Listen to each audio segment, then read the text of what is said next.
This is Nichelle Nichols, and you're listening to TV Confidential. Aren't we all lucky? Ed Robertson, welcoming you to the 400th edition of TV Confidential, a radio talk show about television that will welcome back Marion Ross in our second hour. Marion's new book, My Days, Happy and Otherwise, is an inspiring story about how a young girl from Albert Lee, Minnesota, dreamed at a young age that she would one day become an actress, and how Marion Ross set about making that dream come true, never losing sight of that goal despite facing such real-life challenges as a dysfunctional marriage, dealing with the effects of her first husband's alcoholism, going through the pain of divorce, overcoming financial struggles, and raising 2 children on her own as a working mom while she was filming Happy Days. Marion's book also features memories from her Happy Days castmates, including the very last interviews ever given by Gary Marshall and Erin Moran, plus the remarkable story of how the course of Marion's life changed forever with the help of a broken tile on her kitchen floor. Marion Ross will join us in our second hour. We hope you'll stay tuned for that. In the meantime, Tony Figueroa and Donna Allen are with us as they bring us This Week in TV History. Tony's segment, as always, is brought to us by our friends at Story Salon, Southern California's longest-running, regularly performing live storytelling ensemble with live shows every Wednesday night at the Art Parlor in Valley Village, as well as occasionally other nights of the week at the Art Parlor in Valley Village, including the Quarterly Fiction Night, which is scheduled for, do you have a date? For this coming April. I'll have a specific date for you soon. Okay, coming in April of 2018. For more information, StorySalon.com, Facebook.com/Story Salon. This being the 400th edition of TV Confidential. If I haven't thanked you enough already, I want to thank you both again for everything that you've done and continue to do to help make our program the modest success that it is. Thanks. We've loved being here. Yes, this is a lot of fun doing this. What do you? Oh, okay. What, yeah, no, because you always go, "What do you got?" Yeah. So let's not change that. No, you can drone on the fun part. Okay. No. To have these conversations, and it is truly a conversation with friends and all that, and these, to go from the conversation that you would have with buddies over drinks to be nostalgic and all that, to actually do it in this type of setting, and you get to share, and you find out that there's other people that have your likes and tastes and. Yes. Enjoy these moments with you. Yes, and it's always fun when the three of us are able to have a chance to talk to someone such as a Marion Ross who helped create those television memories for us. And this being our 400th show deserves a special guest, and Marion Ross will be our special guest in our second hour. Yeah, I mean, that is such a perfect... to have that moment of nostalgia, and it's always wonderful to get to talk to people like that. Yes. She's wonderful. That meant so much to you growing up, and at the same time, she's like America's mom. She is America's mom, and her story embodies the American spirit in so many ways. In fact, yes. in her book, Don Most is asked, if you had one word to describe Marion, what would it be? He says spirit. Wow. Yeah. No, that's a lovely thing. I just, when I talk to somebody like that, it is, even though I am a sane adult contributing member of society, you sometimes have a little trouble separating because this is someone you grew up with. And it's just like there are certain characters that even though I know the full name of the character, I want to be more respectful. So I would never call her character Marion. I would always call her, Mrs. C. Although in this case you could. You could, yeah. I could call her Marion, but, but if I'm referring to, like, her most famous character, it would be Mrs. C. Mrs. C, as opposed to, Archie Bunker, because someone like her makes me want to make sure that I'm minding my manners, that I'm, eating all my vegetables, that I'm, it would be like Aunt B, it's like certain characters that we've had, certain actors that we got to deal with. It's like, oh my, but even when we talked to Ted Corday about Days of Our Lives, the patriarchal couple of that show, I felt really awkward addressing the characters by their first name and their characters. Yeah. That's and I think Marion Ross is one of those people that does have that impact, that you do show a great deal of respect. You know, that you are, you're sitting up a little straighter, your elbows are off the table, you are minding your P's and Q's. And if you find out she likes to curse like a sailor, even better. Yeah. Yes. So, although we can't say that, we can't play that on the air. We can't play that. Not if you want to stay on the air, but it is. No. There have been some wonderful opportunities and conversations that we've had with people. Anyway, let's jump into a little history here, because this is something I really enjoy. April 22nd, 1978, so we're talking 40 years ago, right? It's hard to believe 40 years ago. The Blues Brothers make their world premiere on Saturday Night Live. Okay. So, and I'm reading this because there's a couple of details here, and I want to make sure I get this right. The characters and the band that Belushi and Aykroyd unveiled that took more than 2 years to evolve. The first incarnation was SNL's first season, January 17th, 1976, and their appearance was the song I'm a King Bee, as Howard Shore and his All Bee Band were playing. So it was the first time really that we saw the appearance of what would become Jake and Elwood.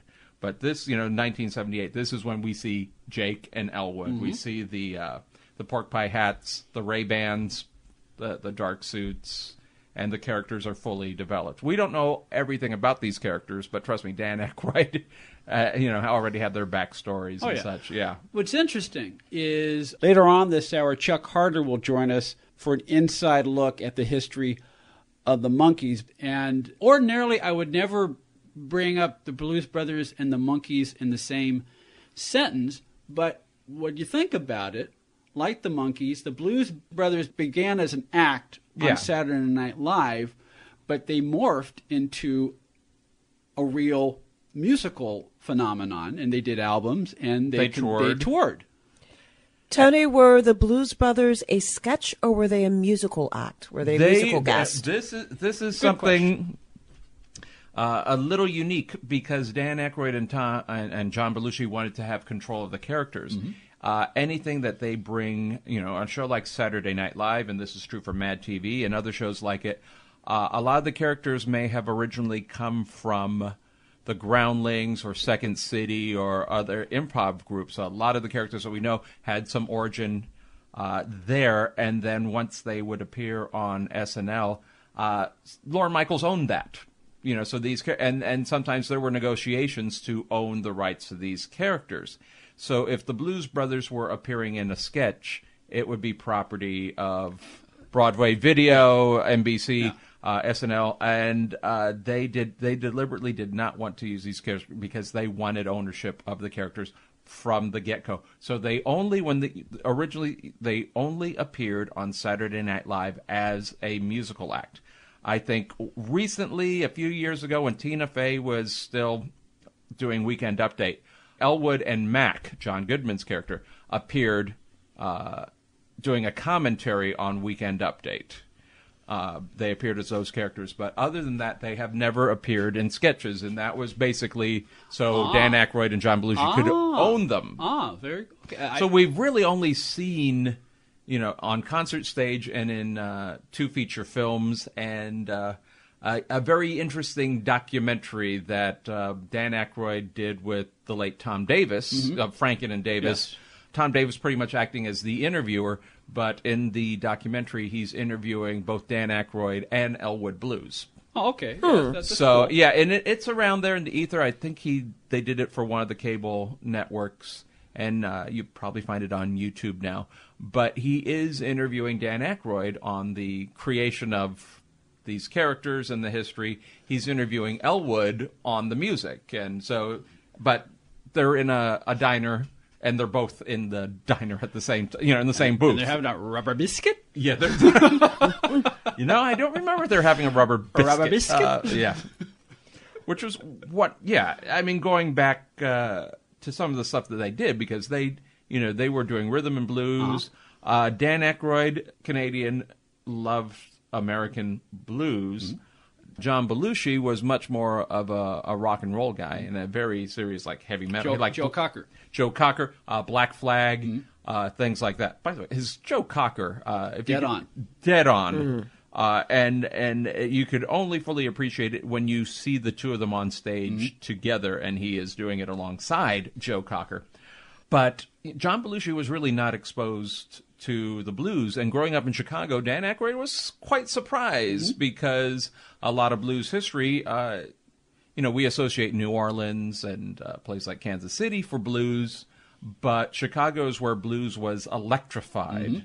So it did migrate to Chicago and kind of evolved in Chicago with a more electric sound. So Dan was a little surprised that John was not aware. So on their own time, he was introducing him to all sorts of blues players.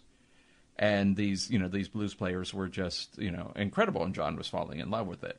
But I think, Dan really, started with this love of a true American form of music, by the way. Have you heard their cover of the Perry Mason theme? I forget which album it was on. I forget. I think it might have been their second. It was not. The first one, Briefcase Full of Blues, was a concert. They opened for Steve Martin at the Universal Amphitheater. Yeah. And I think this was 1979 that they did that, if memory serves.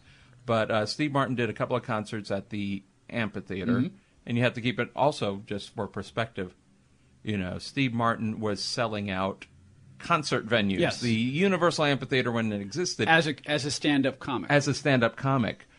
You're talking 6,000 seats, which was huge. Yeah, this is the height of the wild and crazy guy. Yes, the white suit, the arrow through the head, period, and the bunny, and probably at that time the most favorite SNL host. Oh yeah. He was on at least a couple of times a season. Let's Get Small. Yeah. At that time, it was pretty customary. Season premiere, Steve Martin was the host. Yeah.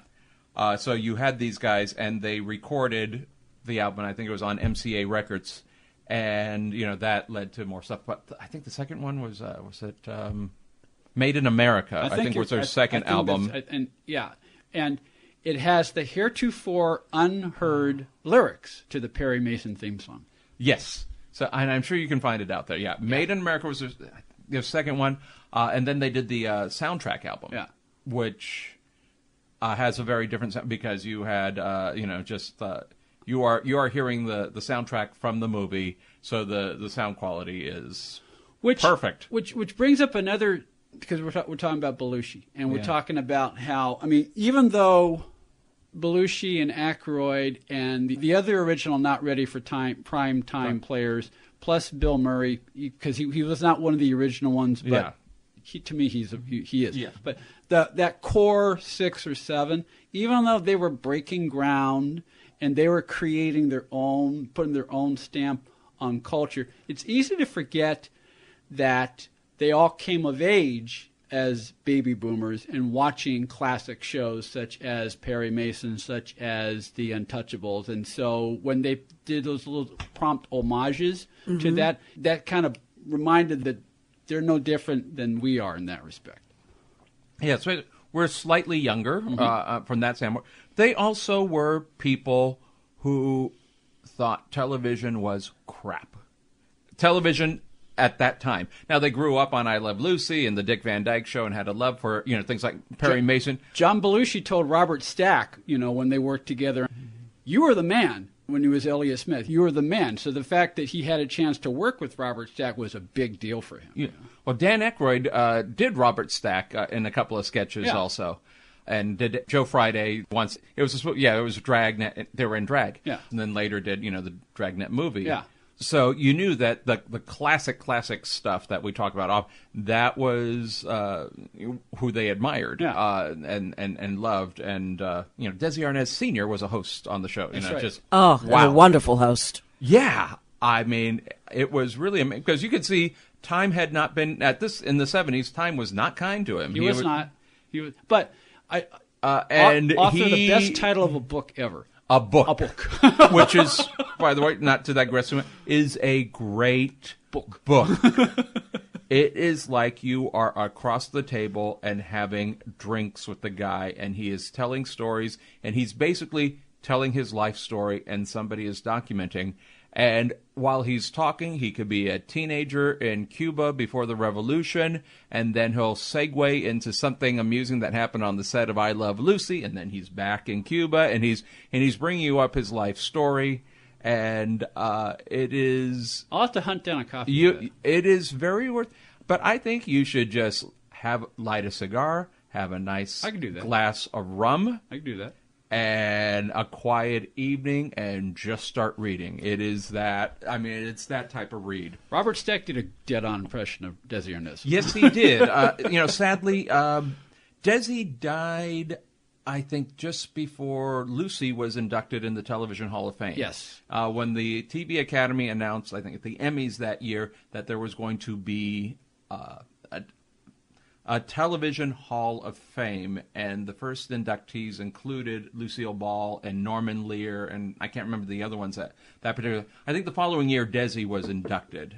But sometime between the announcement and the actual ceremony, Desi died, and there were actual plans for Desi to be presenting this award. Can you imagine? The plan, Desi was to present to Lucy the award, he was the one. And he unfortunately died before that happened, and Robert Stack was, kind of the fill-in for Desi. Yeah, and he had said something... I think he was talking about his conversation when Desi was pitching the idea of the Untouchables. Because Stack did not want to do television. Stack was a film actor, and that was back in the day where television was the bad stepchild. You know, if you were a serious movie actor, you did not do television. It was a step down. And I think that thinking was up until recently. Yeah, I mean, really up until our adulthood. That was kind of the feeling, and I think the same sort of animosity towards commercials, which we're seeing change also. Now you see George Clooney doing the espresso, so I think that's changed. But Robert Stack said something like, he came to me and he said, "We're going to make the best damn television show." Yes, you look at him also as he had some brilliant ideas and nobody was taking him seriously, and then I Love Lucy comes out and everybody's at his door. And we're talking Danny Thomas, Sheldon Leonard, all of these people, because, he had the vision. But anyway, to go back. It all relates to the Blues Brothers. It all relates to the Blues Brothers. We'll continue our look at the 40th anniversary of the Blues Brothers later this month as part of This Week in TV History. In the meantime, Tony and Donna will be with us after the break as we welcome Chuck Harter, writer of an excellent documentary on the history of the Monkees. All that and more after this quick time out here on TV Confidential. Story Salon is Los Angeles' longest-running storytelling venue. We have live shows every Wednesday in Studio City, as well as solo shows, podcasts, CDs, and several books. Los Angeles Daily News calls Story Salon Gemstones of Narrative, something new, funny, astonishing. Sunset Magazine says tales tall, tragic, and tantalizing. All of this makes Story Salon one of the most eclectic entertainment experiences available. You can learn more about us by going to our Facebook page or by visiting our website at www.storysalon.com.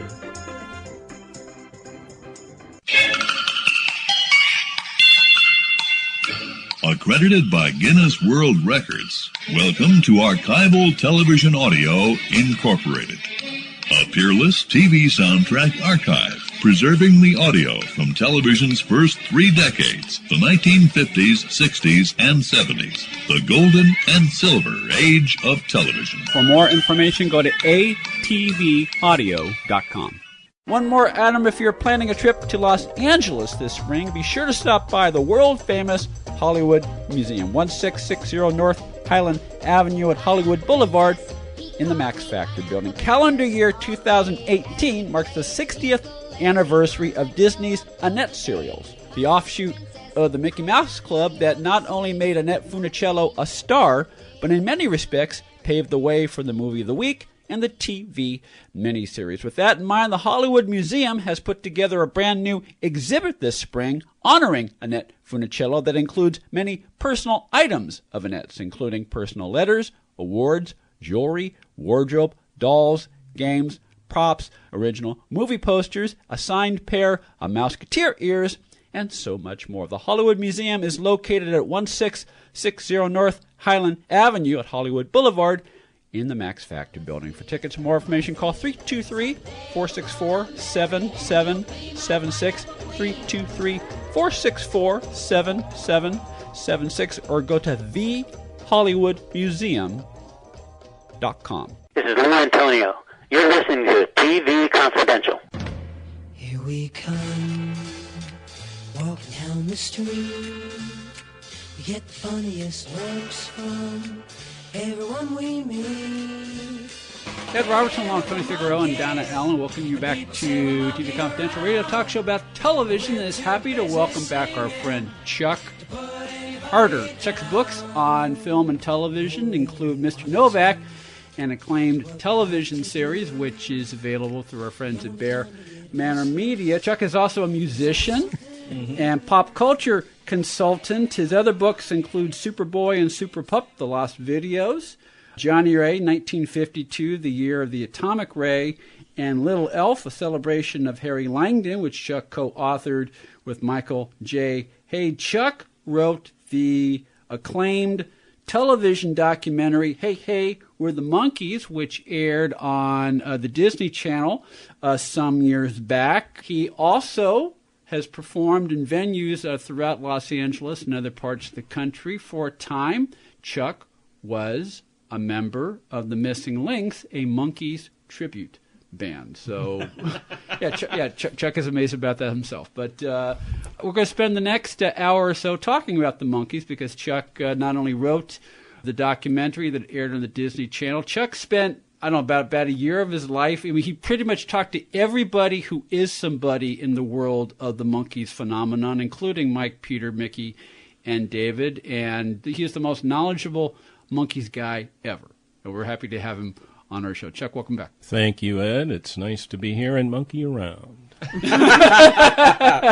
So, there are many ways to start this conversation, but before you came over, I was telling Tony and Donna, you can never talk about the Monkees as a thing. They always come up into two entities. There's the show and there's the band. Even though they both have a symbiotic relationship, you always have this, it's the show and the band. But what's interesting, and I didn't realize this, is if you go to any bookstore or you go to Amazon and look up and find books on the Monkees, they're always in the music section, not the TV section. That's right. That's significant. Yeah, I think so. And really the Monkees were two different things. They were a television show, a sitcom with comic actors performing in the medium of television. They were also a band who recorded records and toured. And I'll say this, it's not unfortunately popular these days, but I think the Monkees' main contribution to pop culture is not the records or their pop stardom, but the television series. And a few guys, and we'll talk about them later, who were the prime movers in keeping the Monkees legacy going or established or whatever, their Monkees is first the musicians and the performing artists, then the TV show. And I think that's unfortunate. I mean, it's odd, about all the books on the Monkees, there's not been one on the television show. It's always part of their big pop phenomena or the music or the records. Oh, yeah, and here's the TV show, and here's Head, the movie they did, and so forth. But the TV show is great. It was innovative. It's one of the best shows of the 60s. It won an Emmy. And it's really remarkable when you can see them now. And they just came out on Blu-ray a couple years ago, and a whole new audience, sold well. Kids are getting into it, and the appeal of their TV show is everlasting. I think you look at the Monkees, and you can see their influence on music videos, MTV, stuff like that as well. So, I would have to agree that the TV show was very groundbreaking and innovative and all of that. But why do you think that the show does not get do you think the show does not get the props that it deserves for its contribution to television but to television, music television? Well, I think it does get the props, as you say, but again, and I might as well say it now, two guys are really responsible for resurrecting the Monkees' reputation. And the first one in the early 70s was Harold Bronson, who was one of the co-founders of Rhino Records, and he began writing articles that their music was valid, that the pop records were as good as any other pop records in the 60s. He then formed Rhino Records, and in the 80s reissued all of the CDs, well, albums in those days, but then the CDs, and really promoted the best Monkees recordings are as good as the Turtles or the Beach Boys or the other 60s pop groups. Then, in the 90s, another guy came along, Andrew Sandoval, and his Monkees, again, are number one, the musicians. And he started doing all these great CD reissues, and he, in fact, manages Mike and Micky now going out. He's still heavily involved with them as performing artist. So the resurrected legacy is kind of Monkees really were good pop star record people. Oh, yeah, and they had a funny show, too. And I think that's a shame. Should it be the other way around? Or should it should be both, yeah, because that's part of it. I mean, in the documentary, Nesmith says, what was it, a recording act? Was it a TV show? It was neither and a little of both. And he's right. Could you have had one without the other? No, I don't think so. I think a great thing about the Monkees is that since the Partridge Family or other type TV shows with musicians have never been as good, haven't really had the props for recordings. I mean, the Partridge Family made a couple of good singles, or actually it was David Cassidy and People or whatever. The only thing close to the Monkees that ever really happened on the same level was Spinal Tap, where you had a movie with comic actors playing musicians who recorded and toured. They did the whole thing. But no, if the Monkees had not made the records, I don't think the sitcom would have gone. And on the other hand, the sitcom helped propel the records into being big, or made them big pop stars. It was both. And for me personally, and I think for a lot of people who grew up watching, when it was on NBC, and then later on, Saturday mornings, there are certain songs that when you hear them, you cannot help but think of the show, or particularly the romp that they accompanied. Right. And for me, one of my favorite Monkee songs still to this day is Girl I Knew Somewhere. And whenever I hear that, I always think of the scene between Davy and Theo Marcuse in the episode Royal Flush, where the climactic scene is the duel. And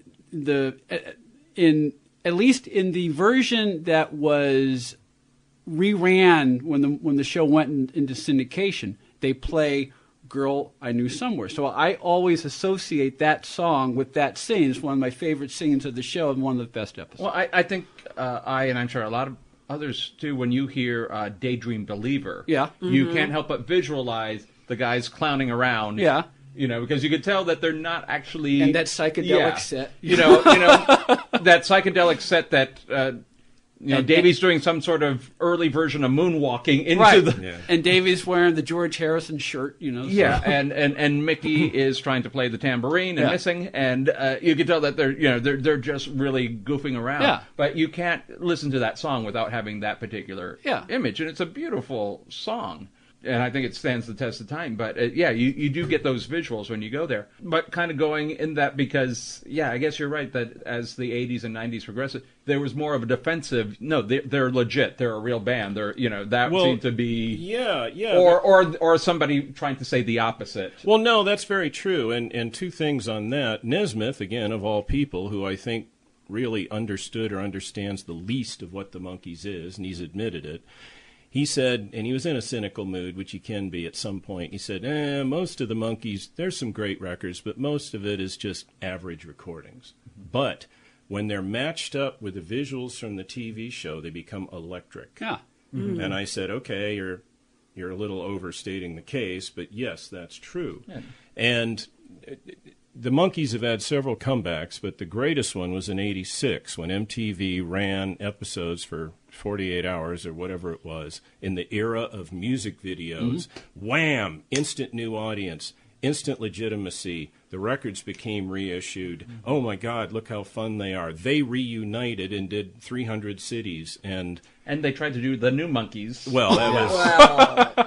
Less said. Yes, we will not bring that up. No, in the interest of full disclosure, that No, that was a cynical attempt that bombed rather quickly. But that's the thing. And in the early 70s, it was either James Taylor singer-songwriters or Deep Purple hard rock. Or the Monkees were disposable pop stars whose time had ended. The new idol was Bobby Sherman. Davy Jones is history. They're all history. Nesmith, a little bit. He's doing some good country rock, but he couldn't make it go because he's just a monkey.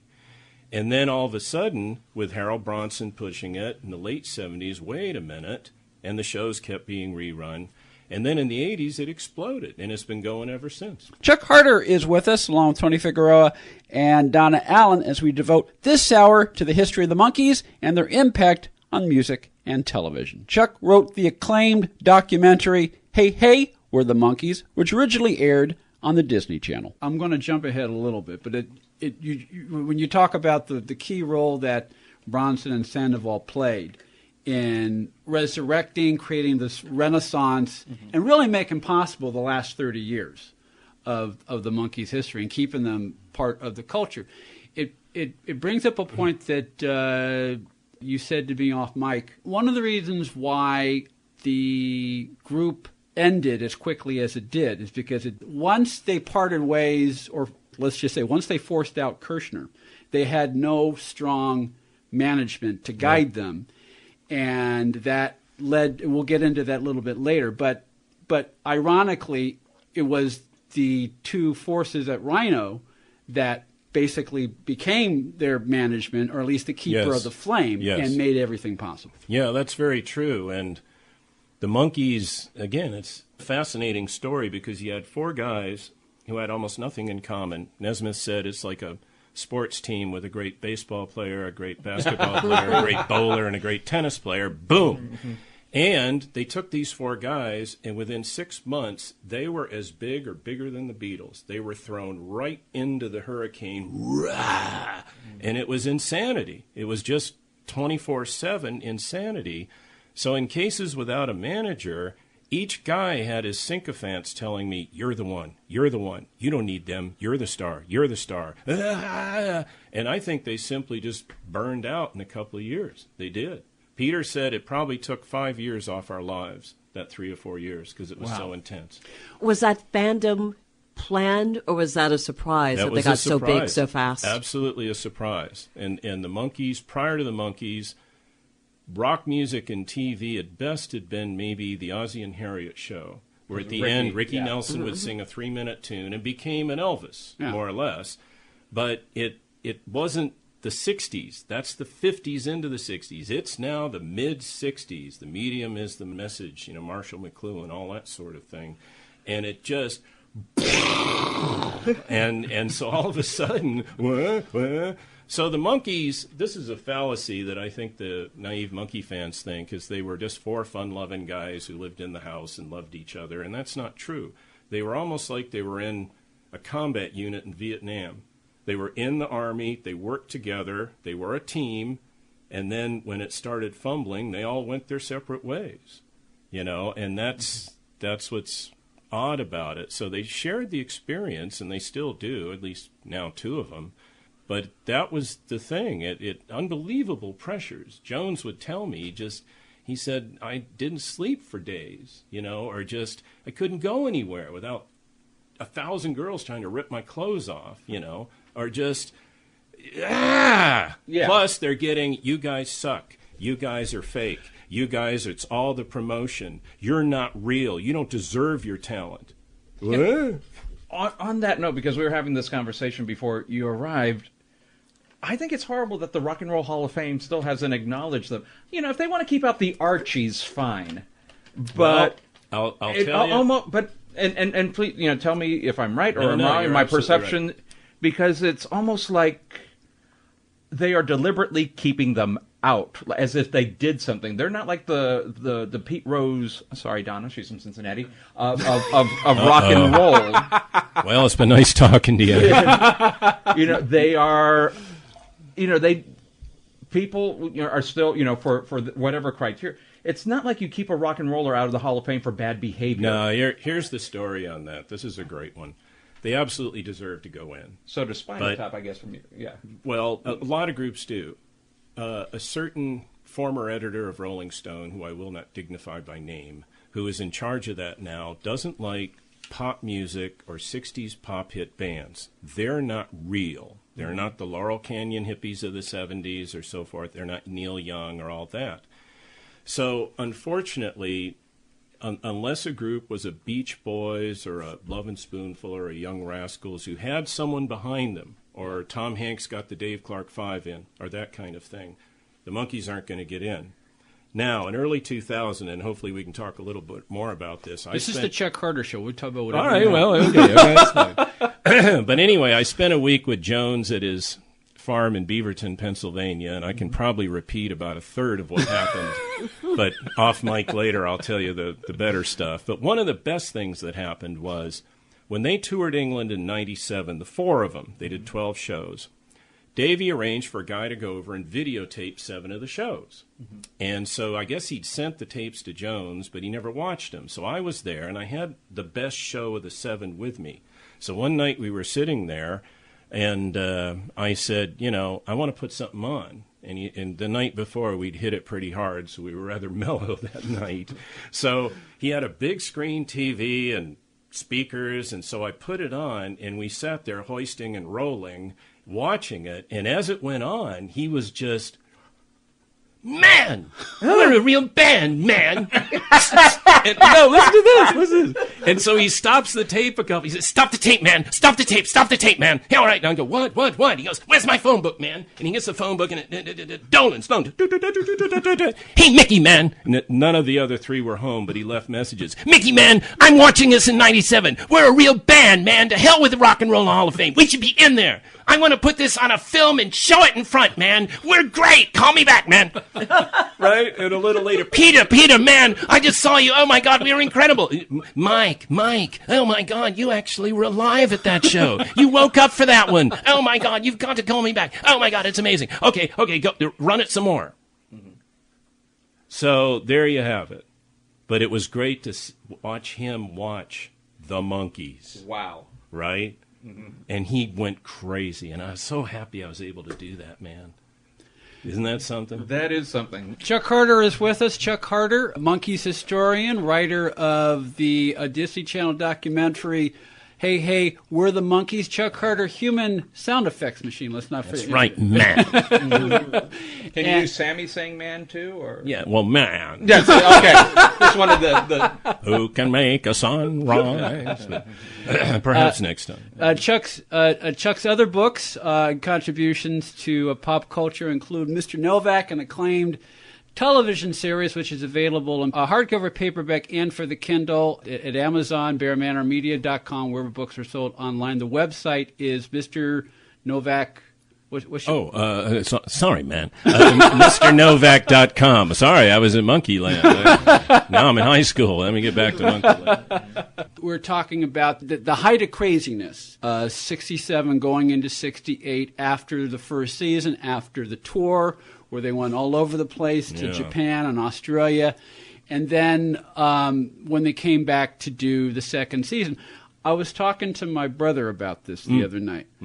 And he made a very good point. He said, one thing they did that the Beatles did not do and is the fact that they did what they did doing episodic television, which is a totally different art form. That's right. If you can call it an art form. Yeah. The fact it was, there was 5 or 6 days to shoot one show. And so they would go from, and considering how many setups they did, because it was such a visual show, and they would have probably 10 times more cuts. That's right. Than the typical network sitcom. I think they're closer, might be to like Laugh-In. Yeah. The type of cuts as opposed to. That's a very good comparison. Let's say like the Munsters. Yeah. So they were doing that at a time when you were shooting 30 shows a year, and so to do that and to keep up the pace that they did, I mean, the Beatles could not say that. Well, no, and the Monkees, Jones told me this too. He said just for the longest time it was 6 a.m. till 6, filming 5-6 days a week, record at night on the weeknights, gig on the weekend. So I said, did you ever have a day off? He said, occasionally. What did you do? I slept. And that's what happens to pop phenomena. I can believe it. You know, Yeah. and the Spice Girls were massive for their 2 years. They said that if we had a day off in 2 months, we just slept through exhaustion because you got to go constantly. Plus your pop band, photos, interviews, pictures. It just never stops. And the Beatles, and the other comparison that's interesting is in those days, the Beatles would do half hour, 25 minutes. The Monkees, when they toured in 67, did a full hour show. They had movies behind them, which was innovative, lighting effects, costume changes. They came out and did solo spots. They put on a full hour show where any of the other rock bands of the day, Rolling Stones or whoever, just burped them out in 30 minutes and ran. So they were innovative in that respect, which means, are they a real band? Well, yes, they are. Okay, so that's always been the case. So I think one of the best things in the 80s when all of the resurgence came in and the records reissued and this and that, oh, yeah, they do play. They did play. And it's now, I think, there's probably still some people, oh, they didn't play their own instruments or whatever it is. But that is so much less than it was in the past. Oh, yeah. That they've gotten their due. Well, you think the concerts help that so the Absolutely. audience seated there can actually see them play? Right, remember- and they've been touring forever, 80s, 90s, and now. I remember what we bring up continually on this show, and they were touring, there was no internet. That's right. No monitors either. No monitors. So they had to walk out into 10,000 screaming girls, which is the equivalent is standing next to a jet engine going off. So you can't hear anything. Yeah. You just have to kind of watch each other. Chuck interviewed all four of the Monkees for the Desi Channel documentary, and one of the things that Micky told you, speaking about that craziness when they were doing the live shows, is in some places it was so loud you couldn't hear anything, so he would watch Mike's feet. Right. Basically, Mike's foot was To keep time. To keep time. Right. Wow. And there was one episode of the show was a concert show. Yeah. Which is really cool when you look back at it now. Yeah, and they do grunge, garage rock versions of their hits because, and at least up till then, it was all top session guys. There were 3 or 4 guitar tracks and piano and they've got a guitar, bass, and drum and a guy hitting a tambourine. So they did scaled-down grunge versions of what they did. And that's why in 97, when they played England, the first half of the show was the 4 of them. Mm-hmm. The second half of the show was half backing musicians and them doing the later material. It was wonderful. And it was just astounding. Chuck Harter is with us, along with Tony Figueroa and Donna Allen, as we devote this hour to the history of the Monkees and their impact on music and television. We'll take a quick time out, then we'll continue our conversation with Chuck here on TV Confidential. Cam Caricatures will keep the fun rolling at your next party, convention, or event through a live video feed. As friends or colleagues gather around the webcam, I can see them on my screen, and they can view my caricatures come to life on their own screen. The completed black and white drawing will then be emailed to you to print out. Pricing and details are at hamcamcaricatures.com. That's HAMMCAMCARICATURES.com. Buying or selling a home can be one of the most stressful things we'll ever do in life. But it doesn't have to be. And no one knows better than our friends at Front Porch Realty Group. They're a community of realtors serving the Northern Bay Area of California that cares about their clients as individuals first and foremost. Whether you're a first-time buyer or looking to lease or sell your property in the Bay Area, Front Porch Realty Group will help you through this important transition by providing you with the right information for your situation while lessening the pain. They also work with a network of realtors throughout California who provide the same high caliber of customer service. Call Front Porch Realty Group at 415-886-7411 for a realtor referral near you. You can also visit their website, frontporchrealtygroup.com, for more information on the services they provide, including upcoming workshops and seminars. For more information, call 415-886-7411 or visit frontporchrealtygroup.com.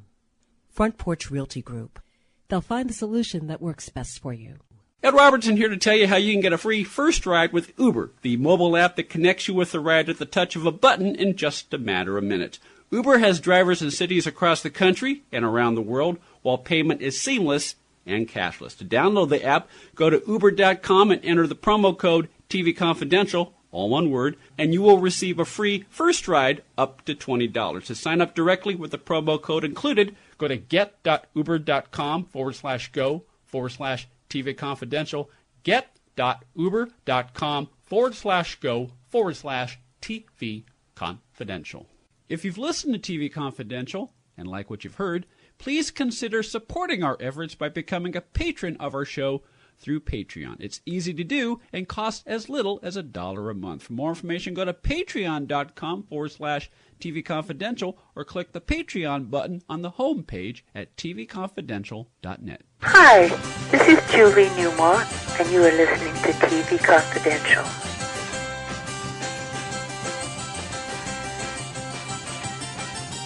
Ed Roberts with a reminder that Marion Ross will join us at the top of the hour. We hope you'll stay tuned for that. In the meantime, Tony Figueroa and Donna Allen are with us, along with her guest, Chuck Harter, as we continue our look at the history of the Monkees and their impact on the worlds of music and television. Chuck wrote Hey Hey, We're the Monkees, the acclaimed documentary that originally aired on the Disney Channel. Chuck, before we went to break, we were talking about the controversy surrounding the first two Monkees albums at the time of their original release. You bring up the sessions musicians, and that kind of circles back to what we said about the whole controversy. They didn't play their instruments originally.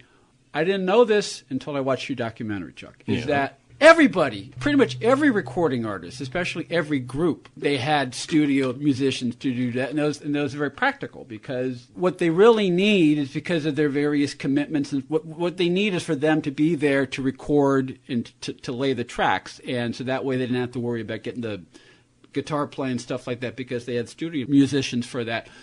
For some reason, when it was revealed that the Monkees had studio musicians, it was more of a controversy than it probably would have been today. Yeah, I think so. And Davy made a bad analogy in the documentary. He says the Mamas and Papas didn't play their own instruments, but the Mamas and Papas was one guitar player. Yeah. Mm-hmm. Yeah. The group who he should have said was the Beach Boys, because the Beach Boys could play. They did gigs and played, but Brian Wilson used the Wrecking Crew here, which is Hal Blaine and Glenn Campbell and all those guys, because they could get it quicker, studio time. The guys are coming off the road exhausted. It's better just to have the tracks done. Yeah. And at the beginning, there simply wasn't time for them to do the tracks, even if they had wanted to. Yeah. There's just no time. You're filming and publicity and all this stuff. But just the post-production when you're recording a song, the vocals are a different track than right, and each instrument is its own track, right. And so you're not going to be doing it's not like you're at a piano bar and there's one microphone that's over you and the instrument and you're recording it. No, it's very well produced. So that's just the nuts and bolts of the industry. And I'm thinking all out here, which is a dangerous thing. So just hang with me on this one. But I think part of the uproar probably speaks to the naivety of the general public. Cause, yes. Because their image is them in the red shirts at their instruments, and they're assuming that they're just doing that. And even sometimes in movies and TV shows, when you show a band recording, you're showing the band and the instruments in the recording booth with mics over their head. Yeah. And so because we didn't have an internet, and we didn't have the access to the information, we didn't have all the extra features that we take for granted when we buy a CD or a DVD or whatnot. That gives us a glimpse of inside the studio. So that's why if the Monkees came to be today, it would be that would be less of an issue than it was in 1967. I also don't think the general public, if you're like Daydream Believer or some of these songs, you associate each member with an instrument. Mike playing guitar, Peter usually playing bass. Or harpsichord. Or harps. And Micky on the drums, and usually Davy with a tambourine or maracas. Well, you're listening to these songs, you're hearing violins, you're hearing Daydream Believer. No, there were extra. How many strings are in the background? No, there's like 5 guitar but you're not making that connection, I think, as a viewer either. There's a lot more instruments playing than what meets the eye. Yeah. There's a Hollywood perception of what a band is like. Yeah, exactly. Yeah. And, it's funny in the day, because I read a lot of the music magazines of that time, the real rock bands in L.A. didn't put down the Monkees. because they knew what it was. They understood the Buffalo Springfield or the Byrds or Love or that kind of. Frank Zappa even said the Monkees have better produced records than the San Francisco groups, which caught him a ton of flack. Frank Zappa appeared on the show. Right. Yeah. But that's the point. The people who really criticized him were the bands that weren't making it. Oh, well, they're just the publicity machine. They suck or this or that. Or one of them was Sideburns, who I shan't name, did some interviews in some rather big publications. Well, we're phony. We don't play. They should know this, which I'm sure endeared him to the producers, among other things. But that's what it was. The people who really knew understood. The Beatles knew what they were. They didn't put them down. As Davy does his bad John Lennon accent. Well, he said, man, it's that John Lennon said, you like the Marx Brothers. And they were. And the Marx Brothers were comic actors who played instruments. They were and musical all performers. The Marx Brothers were proficient in it. Absolutely. Mainly Harpo and Chico. But they all even could play. Groucho was. They all could play. So that's the key, really. So, and then that led to them doing Headquarters, where they did, for the most part, play all their instruments, and Don Kirshner being fired and all this kind of thing. And that was both ultimately a good and a bad thing. Yeah, 'cause it goes back to, the point you made earlier about the lack of central strong management guiding them once they were in over their head. As it was either Peter or Davy who admits it on the documentary that they were in it. That it's like, be careful what you wish for. Right. Peter said we weren't ready, and in those days you couldn't punch in like you can now. So Davy would have to play 24 times on the tambourine till his hand bled, because you had limited number of tracks, and it was hard work. Plus they're filming, plus they're exhausted, plus they're taking pills to keep going, plus the insanity. So they did that one album and said, no, that's it. Let's just do half and half, which they did for Pisces, Aquarius, and Jones Limited, which I think is their best album, the follow one. So that was the case, really. It was just too much. God, the schedule's insane. I mean, nowadays a pop group puts out one album a year. In those days it was 2 or 3. And singles, and tour, and do publicity, and do all this stuff. You got the internet now. You can go, blah, blah, blah, blah, and it goes out there. But then you had to go do it. And that's what almost killed them. But they survived, and God bless them. And they still, despite the schedule of the first season, when they came in and were playing their own instruments, that increased the workload. It's absolutely. It's a wonder they made it through. It was a wonder they made it through it all. And there were fist fights, and there were nervous breakdowns, and there were things I can't talk about on the radio, but they came through it because it was crazy. And again, no central manager. They didn't have a Brian Epstein or a Peter Grant for Led Zeppelin, or an Andrew Loog Oldham for the Stones. They didn't have one father figure, which bands need, that they could complain to him, and he would take the brunt and deal with it. Which I think what's also maybe funny or ironic, or in the pilot episode there was an adult. Yeah. Right. But something, and I've heard Peter bring up in several interviews, the fact that these were young people that were on their own and long hairs, and they didn't have like a dad to straighten them out or anything like that in the context of the show. What was the name of the dummy?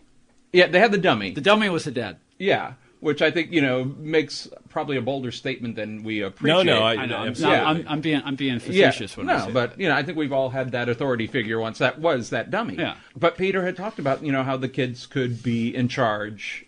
That they were in charge, and that was very important because you did not see that on TV, on American television anyway. That there wasn't, even if, the Bradys had 2 parents, the Partridge Family had, there was always an adult to kind of set the tone, and the Monkees did not have and that made it work because in the pilot they did have a manager that was kind of guiding them, and the pilot, was bad.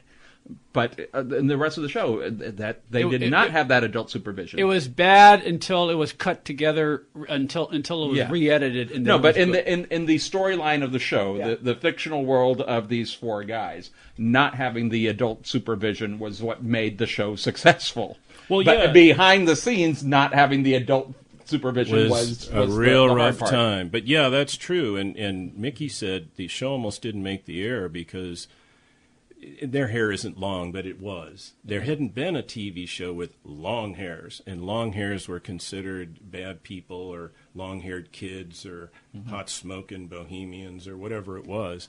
And they were these fun, happy guys. And so that was innovative, where kids could see the show and go, well, they're okay. Wait a minute. You know, and that was even better when they didn't have the father figure. What was the target demographic of the show originally? It was on at night, at 7:30 at night, Yeah. so I think it was adults. I mean, many people, Ed probably and others, who came into them in 70, 71 when it was a Saturday morning rerun. Yeah. That's Yeah. geared for kids. Definitely. That's for children. But the original show, I think, was adults and teenagers. My sister, who's I have Family an older hour. sister who's 10 years older than I am. She was like the perfect demographic when the show first came out at that time, and you know, she had the albums and all this stuff. She totally loved it. I think when they started syndicating it in the 70s, it's when I really started studying it. Yeah. And but again, it was like for someone at my age, it was like to see the idea of breaking the fourth wall and seeing the idea, especially that one episode where Mickey just starts walking through the set. Remarkable. To a We kid, need a this brilliant idea. Yes, we need a brilliant idea. And yeah, it did give you appreciation because, you know, maybe Saturday morning you're watching Abbott and Costello or the Marx Brothers and you're making the connection. Oh, yeah, they're doing that. No, You absolutely. were. Yeah.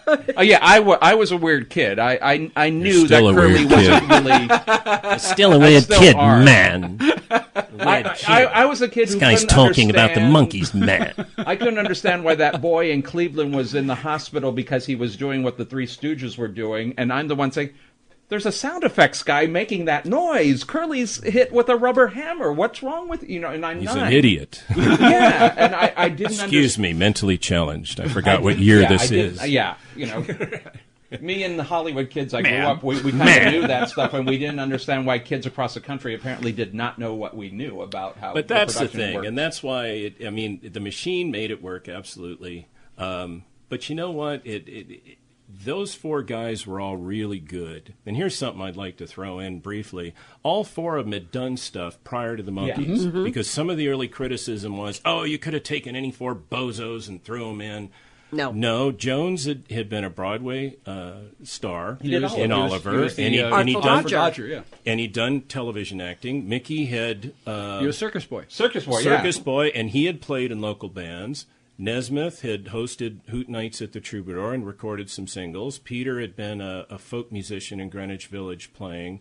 And who was he playing with? He was... well, he knew Stephen Stills and played a little with him, but they all had performed. It wasn't like they just took four guys from Central Casting and said, go. Yeah. Now, they were cast to match the Beatles in the sense that Davy is Paul McCartney. He's the heartthrob. Mickey is sort of the loudmouth, guy, Lennon. Nesmith is the quiet one, Harrison, and Peter is Ringo, the sidekick. Mm-hmm. So they did kind of cast a little bit in the Hard Day's Night characters of the Beatles. But and it's funny, too, the three of them play themselves. Torque was not Peter. Yeah. And later it bothered him because even later years, I'd see people, older fans, relate to him as the Peter character, and he's not that, and sometimes it got a little touchy. I see him in interviews now, and he's always the most philosophical one. He the is. most He's got intellectual the best one. memory, which is surprising considering and I guess people couldn't understand that. He was in many ways he's the acting. character was the dumb one. And but it's. But he was also very innocent and naive. Yes, which brings up another point. Is that Ringo. In a lot of ways, the character he played sort of spoke to the heart of the show, and that his character made possible a lot of the great moments. Absolutely. Of the sweetness of the show, and later on, The Devil and Mr. Torque, and there's one other show where Peter was sort of the central. Yeah, there was one where he fell in love with a girl in a painting. Yes, and with I mean, it only would have worked with that character. Yeah. It wouldn't have worked with any of the other three. Yeah. So his contributions as the sidekick, the simple one, are underrated. No, absolutely. Yeah. And they all were good. Chuck Harter is good.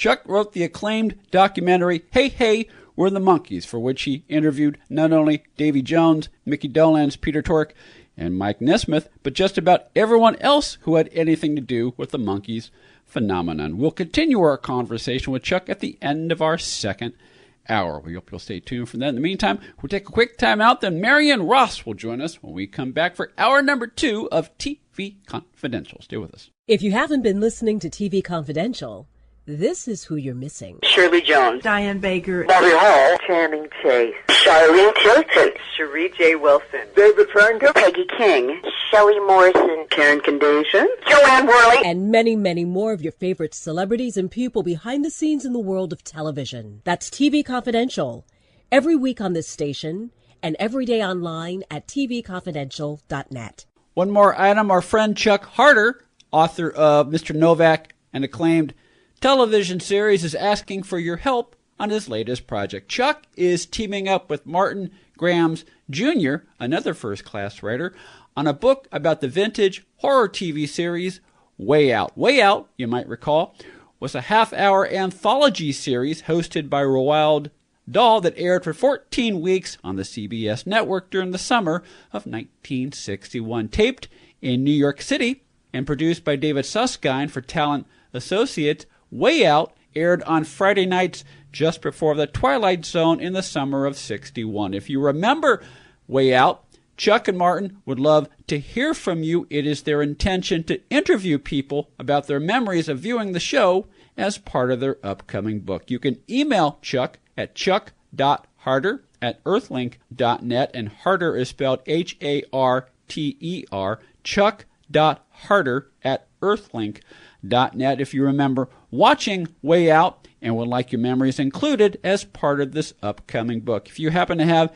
any photographs from Way Out or know someone who does, Chuck and Martin would like to hear from you too. For more information, email Chuck at chuck.harter@earthlink.net. Accredited by Guinness World Records, welcome to Archival Television Audio Incorporated, a peerless TV soundtrack archive, preserving the audio from television's first 3 decades, the 1950s, 60s, and 70s, the golden and silver age of television. For more information, go to atvaudio.com. Ed Robertson here to tell you how you can get a free first ride with Uber, the mobile app that connects you with the ride at the touch of a button in just a matter of minutes. Uber has drivers in cities across the country and around the world, while payment is seamless and cashless. To download the app, go to uber.com and enter the promo code TVConfidential, all one word, and you will receive a free first ride up to $20. To sign up directly with the promo code included, go to get.uber.com/go/TV Confidential, get.uber.com/go/TV Confidential. This portion of TV Confidential is brought to us by our friends at Front Porch Realty Group, the community of realtors in the Northern Bay Area of California that is committed to finding the solution that is best for their clients. Whether you're a first-time home buyer or looking to sell or lease your property in Northern California, call 415-886-7411 or visit frontporchrealtygroup.com for more information on how they can help you. Hi, this is Anson Williams, and you're listening to the amazing TV Confidential.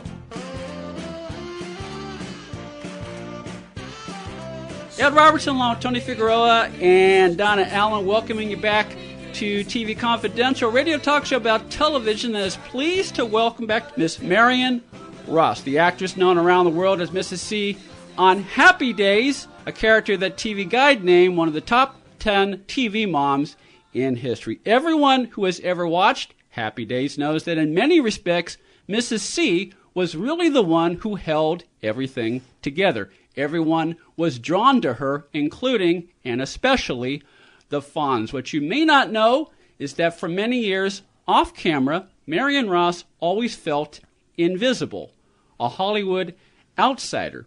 Despite the fact that she had appeared in just about every major TV series in the 2 decades prior to Happy Days, as well as such films as Operation Petticoat, Teacher's Pet, The Glenn Miller Story, The Proud and the Profane, and Airport, and despite the fact that Happy Days itself was the #1 show on television. Marion Ross talks about her struggles with invisibility and how she overcame that in an inspiring new memoir that we'll tell you more about in just a sec. But first, Marion Ross, welcome back to TV Confidential.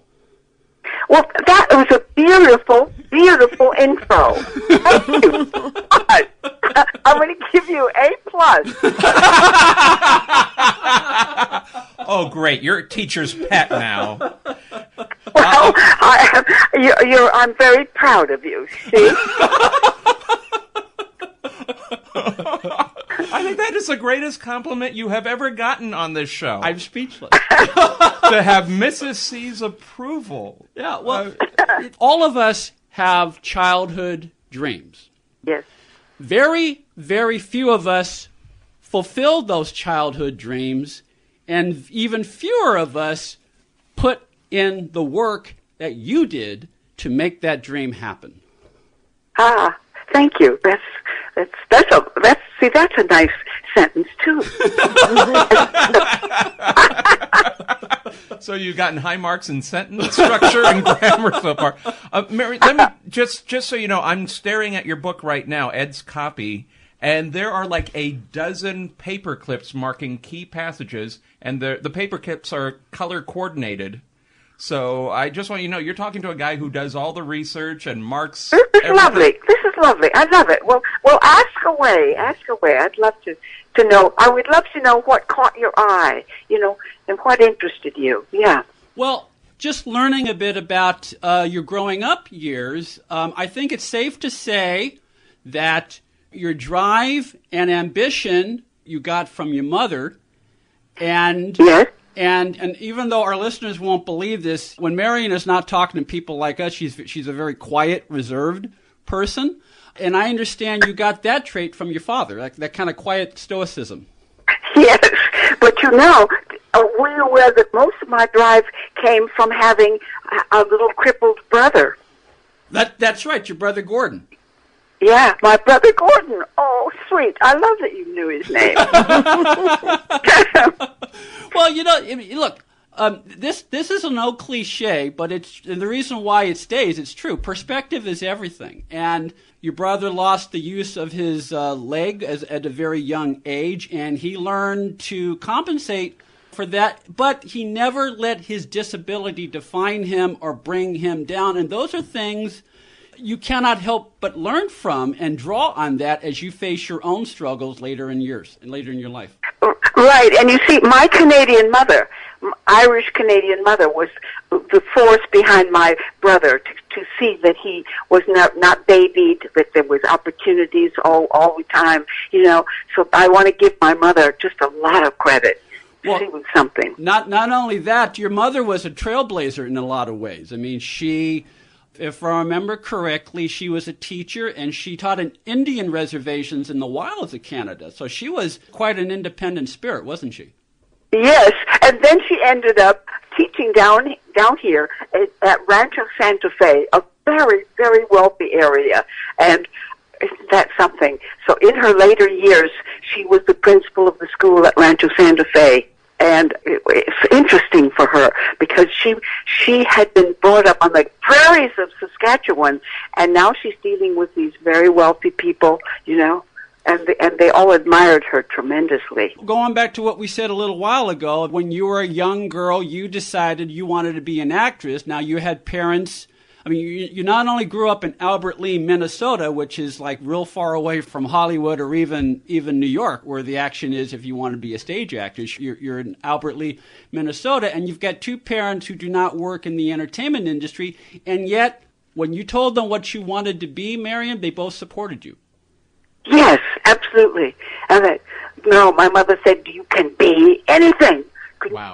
That's wonderful. And then when we all got on the train after World War II and came to California, my mother would say, don't pay any attention to Marion because she's going to be an actress. Because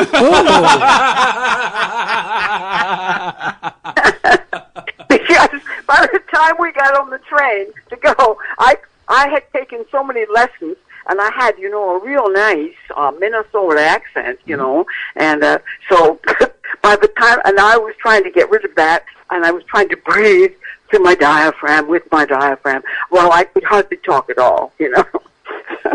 Of course, later on you became, especially when you played Sophie on Brooklyn Bridge, and when you started, doing your stage work in the years after Happy Days, you became to master many other dialects. Oh, I did. I always liked doing it. I loved it. I would listen to people. In fact, when I was like in the 3rd grade, there was a little girl in the class with me. I loved the way she talked. She talked so, it was so interesting, you know, and so I talked the same way. And I just imitated her. And then we were both sent to a remedial speech class. Oh! I snapped right out of it.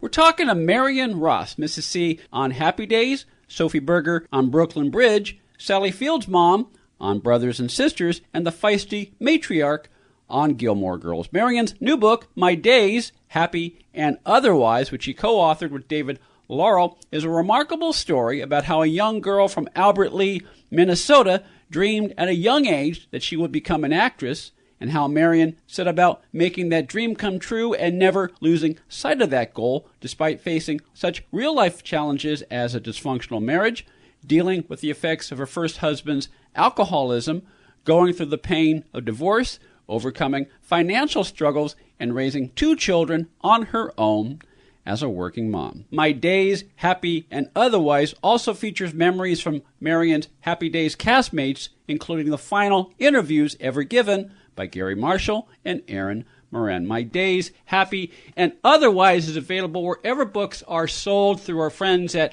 Kensington Books. And that story about how, as a young girl, you paid attention to the way your classmates taught and sort of filed that away in the back of your mental computer. That's another example of the work you put in as a young girl, determined, okay, you never lost sight of that goal, I want to be an actress. No, and I knew that I had to dig it out, that I had to make it happen myself, you know. The brownies and the fairies weren't going to come and find me. Well, yes, not in a vacuum. Henry Darrow, the actor, once told me, we make our own luck with preparation. So you have to be in a position to be ready to respond when the opportunity presents itself, but it's not like you're just going to sit around waiting for the phone to ring and wondering, why isn't this happening? You have to do the work, and you have never been afraid of doing the work. No.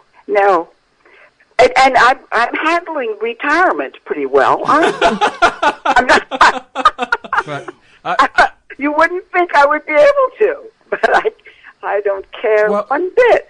Since you brought that up, for Marion, how do you define retirement? Because I'm looking at all of the stuff you've been doing recently, from SpongeBob and doing voiceover and writing books and all that. How do you define retirement? I said to my agent, I can't memorize these things, because half the time I can't remember what I'm supposed to say next. I think, what is that line? What is that line? And it's something very simple. They said, we just told you. I said, I know, but I forgot. I forgot what it is already. So, because you don't seem to be slowing down, and I look at people like Dick Van Dyke, Mel Brooks, Carl Reiner, Angela Lansbury, and Betty White. Oh, and And I would say that that their calendars seem to be pretty full, and that also seems to be their secret to longevity. And so I'm kind of curious. You don't seem to be slowing down, yet you think you're in retirement. No, I'm very. Thank God, I'm very healthy. I'm very well, but I am now 89. 89. Wow. My God, it's amazing to me. So any minute now, look out! Any minute, I could be finished here. Well, no, because you say this in the book. You promise your kids, I'm never going to die. And not only that, this I'm not making this up, Marion. When I finished reading your book last night, I went on YouTube, and because I love when you're talking about, because we mentioned Brooklyn Bridge a little while ago. I didn't realize this. There's a line in the pilot of Brooklyn Bridge where Sophie tells her grandson the same thing. You're not going to die, and I'm not going to die either. That's right. I said, "You'll never die." Yes. No, you will never die.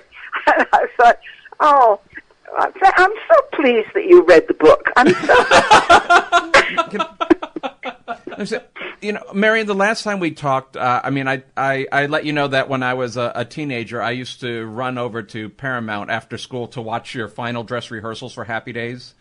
And I used to, that used to be, I thought that was such a wonderful experience to see the final dress rehearsal, see how it would change when the show would also air. But just to watch you guys backstage. And I noticed, especially with you and Tom Bosley, the parental roles did not end when the director said cut or where there was a reset. I always felt like you were supervising. You were... Yeah. One time I remember sitting backstage. We're just about ready to go on, and we're chatting. And he said to the cast, "You know your mother?" I said, "Tom, I am not their mother," because by that time we had totally forgotten. We thought we were. Well, you were not their mother in real life, but in many respects, you were, in that, at least with Aaron in particular. Because Aaron was a few years apart from your real life daughter, Ellen. So yes, and so Aaron would come to you if she needed to talk about stuff, and even if it's just girl stuff. I mean, you were the one that. Well, you were the only two women on the show most of the time. But we were the only girls. It was a boys' world, and so I tried to help her, but you have a parent. And you can't come in and really be the parent. So that was a tragedy for all of us. The poor darling girl, such a smart, cute girl she was, and to have it all come apart on her. That's a Hollywood story, isn't it? There's many times this happens. Well, many times it does happen, but your book, My Days, Happy and Otherwise, it includes... In the second half of the book, you include memories from all of your castmates, all of the castmates who were alive at the time you wrote the book. And Aaron was alive when you wrote the book. It turned out to be one of the last interviews she ever gave, but you have a very poignant story. It stems from what we just talked about, in that because you happened to talk to her within a month or so of when she died, you knew that she was in a good space. And so when you learned about her death, I mean, obviously you grieved, but you knew that she was okay. Yes, and we had a lovely party here at the house, and my son wanted to come. I said, no, Jim, you can't come. It's just for us. It's just for the Happy Days family. And we just had a private family party. We were going to go to Musso's in Hollywood, and then it occurred to us, no. Will attract a crowd. They'll see the whole cast of Happy Days sitting there. So we had it at my house, and then we could talk about Aaron all we wanted to, and it was nice. Marion's house, also known as the Happy Days Farm, where Marion now holds court, now that she is officially retired, although she's not really retiring because she's talking to us about her book, My Days, Happy and Otherwise. We'll continue our conversation with Marion after this quick time out here on TV Confidential. Buying or selling a home can be one of the most stressful things we'll ever do in life, but it doesn't have to be. And no one knows better than our friends at Front Porch Realty Group. They're a community of realtors serving the Northern Bay Area of California that cares about their clients as individuals first and foremost. Whether you're a first-time buyer or looking to lease or sell your property in the Bay Area, Front Porch Realty Group will help you through this important transition by providing you with the right information for your situation while lessening the pain. They also work with a network of realtors throughout California who provide the same high caliber of customer service. Call Front Porch Realty Group at 415-886-7411 for a realtor referral near you. You can also visit their website, frontporchrealtygroup.com, for more information on the services they provide, including upcoming workshops and seminars. For more information, call 415-886-7411 or visit frontporchrealtygroup.com. Front Porch Realty Group, they'll find the solution that works best for you. Missed a show? We have more than 250 archived editions of TV Confidential available as digital downloads. For more information, go to shop.tvconfidential.net, shop.tvconfidential.net. The complete third season of Rowan and Martin's Laugh-In is now available as a standalone DVD set through our friends at Time Life. Calendar year 2018 marks the 50th anniversary of the premiere of Rowan and Martin's Laugh-In, while Season 3 of Rowan and Martin's Laugh-In marked the season that Lily Tomlin joined the cast, creating such unforgettable characters as Ernestine, the snooty phone operator, and Edith Ann, the precocious, philosophizing 5-year-old girl. Highlights of Rowan and Martin's Laugh-In, the complete third season, include Ernestine calling William F. Buckley, Hubert H. Humphrey, and President Richard Nixon, as well as such guest stars as Johnny Carson, Peter Sellers, Michael Caine, Bob Hope, Diana Ross, Sonny and Cher, the Monkees, Carol Channing, Buddy Hackett, Sid Caesar, Jack Benny, Engelbert Humperdinck, Roger Moore, James Garner, Andy Griffith, Carl Reiner, and a whole lot more. Retail price for Rowan and Martin's Laugh-In, the complete third season, is $39.95, while bonus content for Rowan and Martin's Laugh-In, the complete third season, includes an exclusive interview with Lily Tomlin herself, plus a tribute to Laugh-In creator and executive producer George Schlatter. Rowan and Martin's Laugh-In, the complete third season, is available wherever DVDs are sold beginning Tuesday, March 20th. For more information, go to timelife.com/Laugh-In, timelife.com/Laugh-In. Ed Robertson here to tell you how you can get a free first ride with Uber, the mobile app that connects you with a ride at the touch of a button in just a matter of minutes. Uber has drivers in cities across the country and around the world, while payment is seamless and cashless. To download the app, go to uber.com and enter the promo code TVConfidential, all one word, and you will receive a free first ride up to $20. To sign up directly with the promo code included, go to get.uber.com/go/TVConfidential, get.uber.com/go/TVConfidential. Hi, this is Don Most, and you're listening to TV Confidential. Ed Roberts with a reminder that we'll continue our look at the history of the Monkees later on in this hour. We hope you'll stay tuned for that. In the meantime, Tony Figueroa and Donna Allen are with us, along with our guest, Marion Ross. Marion Ross, the actress known around the world as Mrs. C on Happy Days. Marion's book, My Days, Happy and Otherwise, takes you behind the scenes of Happy Days, including memories from her castmates. It also tells you how, in many ways, Marion's happiest days have been the 30 years since Happy Days ended, when she achieved her lifelong dream of working on the stage, including opposite Gene Stapleton and Larry Storch in Arsenic and Old Lace, and finding her soulmate, actor Paul Michael, at the age of 60. My Days, Happy and Otherwise is available in hardcover through our friends at Kensington Books. You can also find it at Amazon.com, wherever books are sold online. Donna? The issue of invisibility, I think a lot of actors feel that way at many points in your career. Any advice to any actors now who are coping with invisibility, which I think that goes beyond the acting profession, just in any professions, I think people feel invisible. How is the best way to approach that? I don't want to say overcome, but maybe to come through. How do you become visible? It's a very good subject, because you could get in a lot of trouble by trying to be noticed. There's a good way to do it and a bad way. I would be such a Pollyanna, would say, let your work be the thing they see about you. You say, they ought to say, who is that girl that was in that play that was so good? Who is that?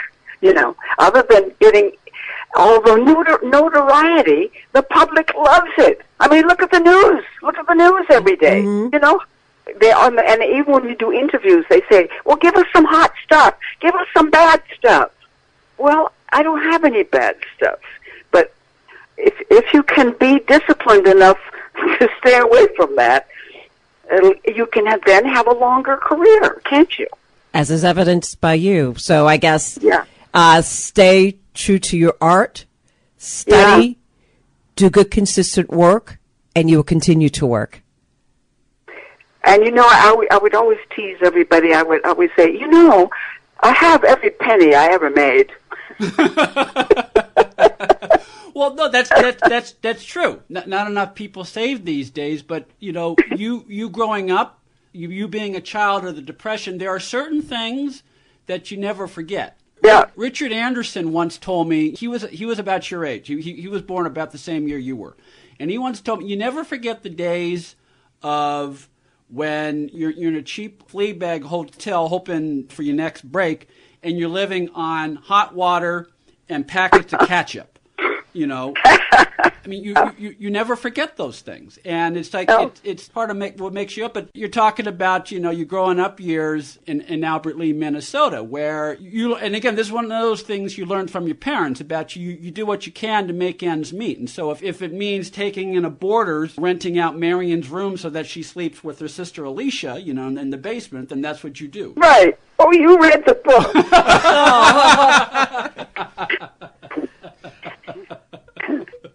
Marion's book is My Days, Happy and Otherwise. Marion's book, My Days, Happy and Otherwise, is available wherever books are sold through Kensington Books. I have a question about Paul. I'm going to run right out and buy one.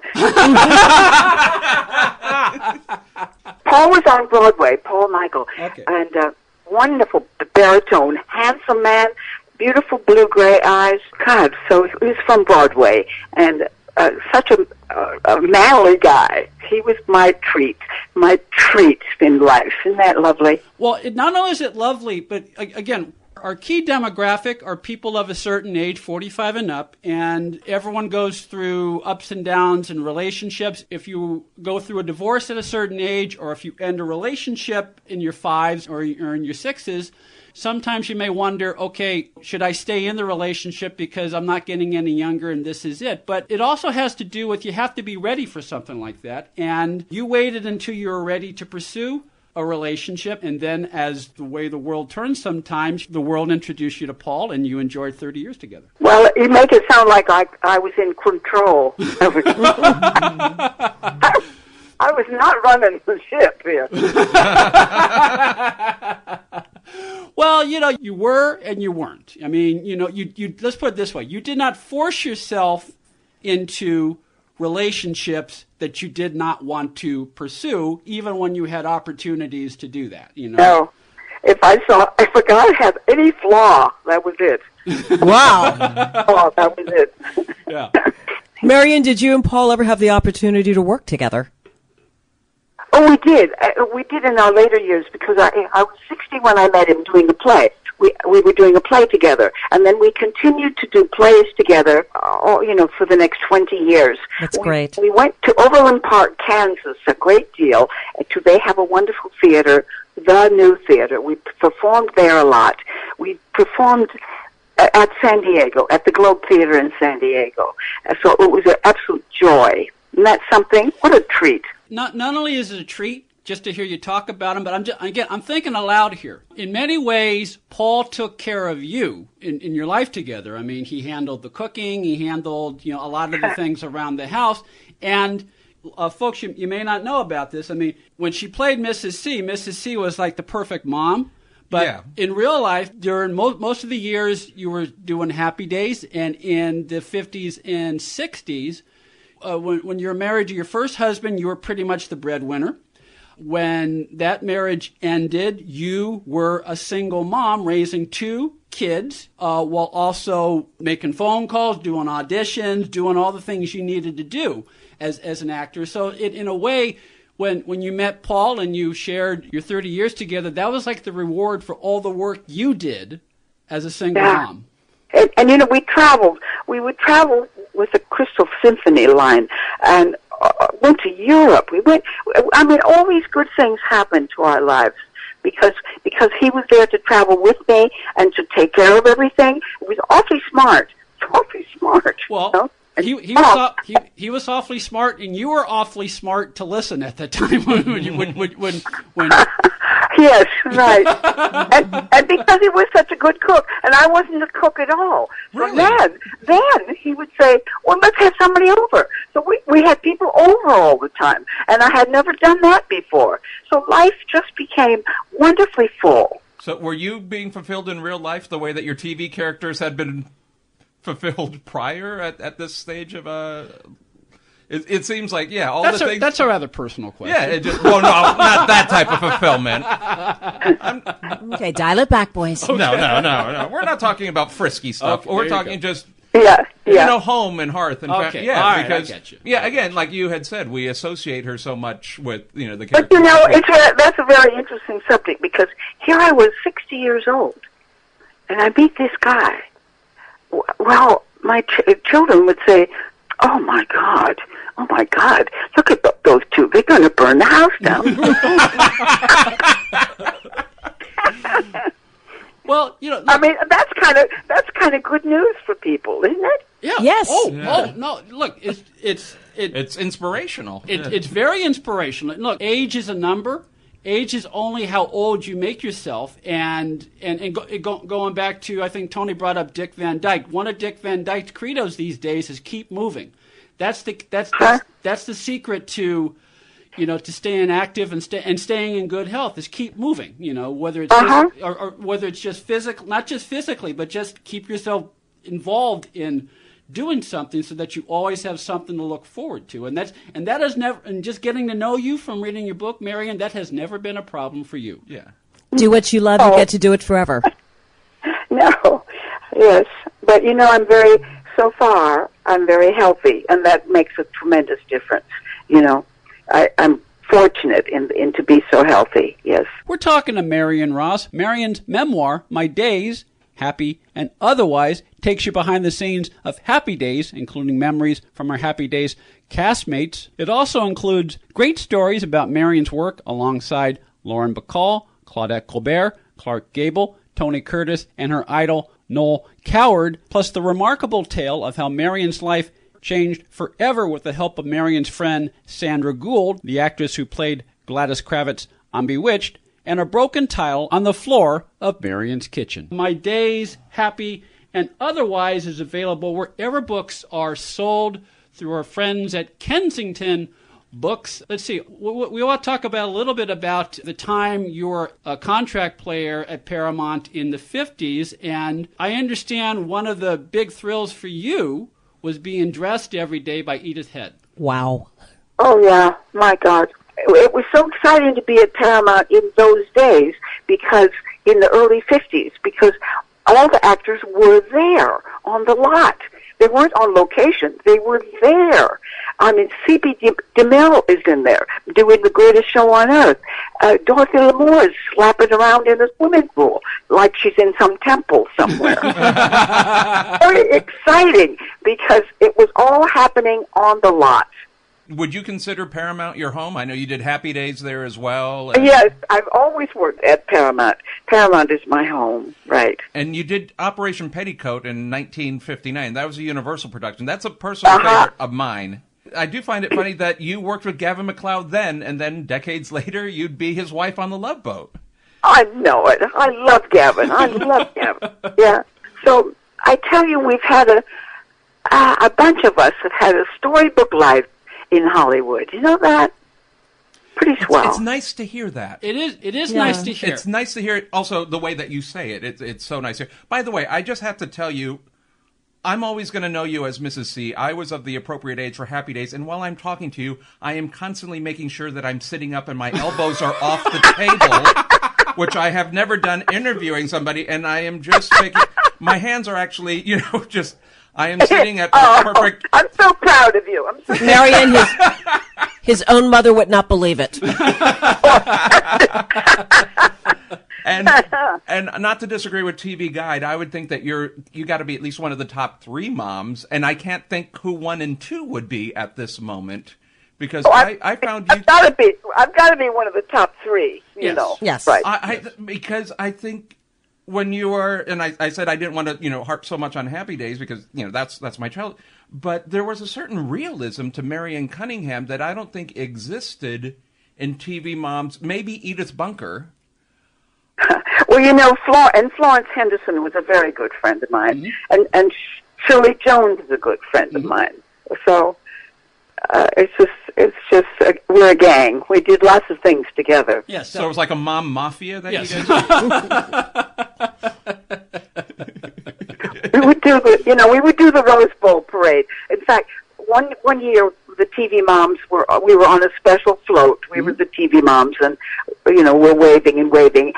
And that year, the Grand Marshal of the Rose Bowl parade was Shirley Temple, and Shirley Temple was exactly my age.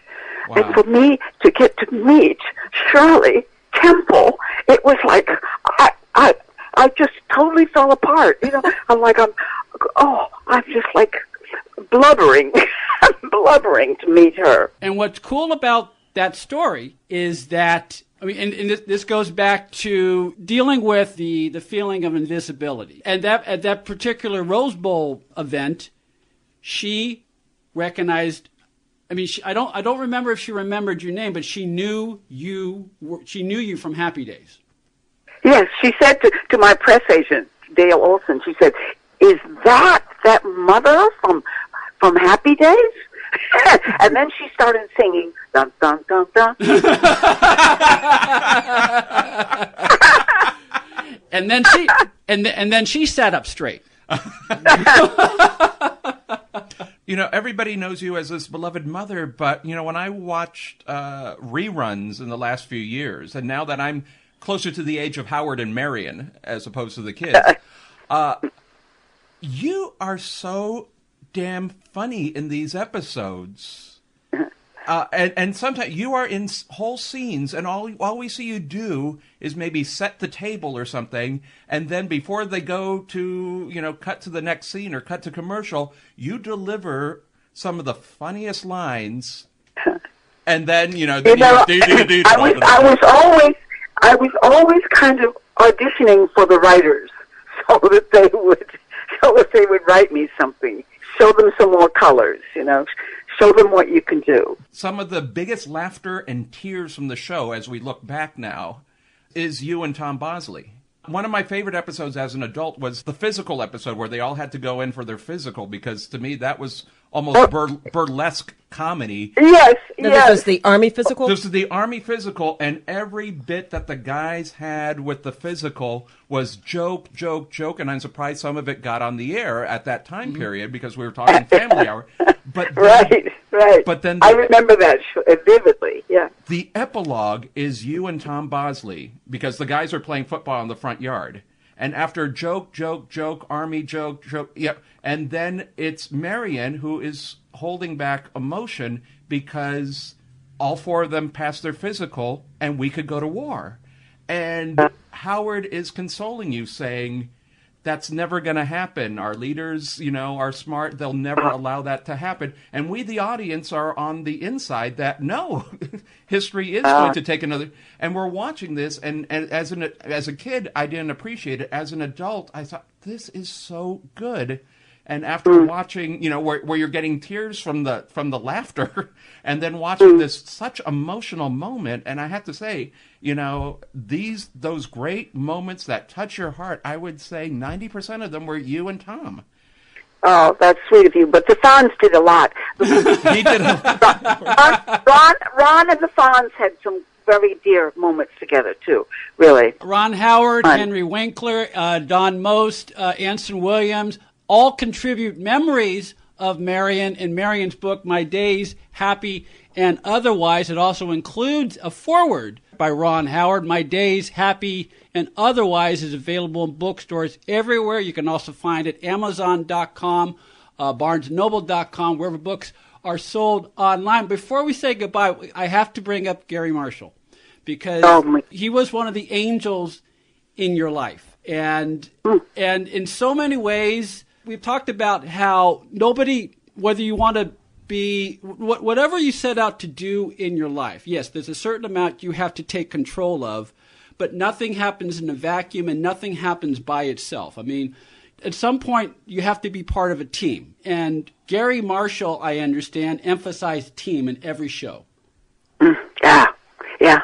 Well, Well, he's so smart. He made this softball team, and like we would spend mostly at the table read. We would mostly talk about the ball game, you know, the the Saturday ball game or something, you know. But that ball team took us to the major league fields all over the United States.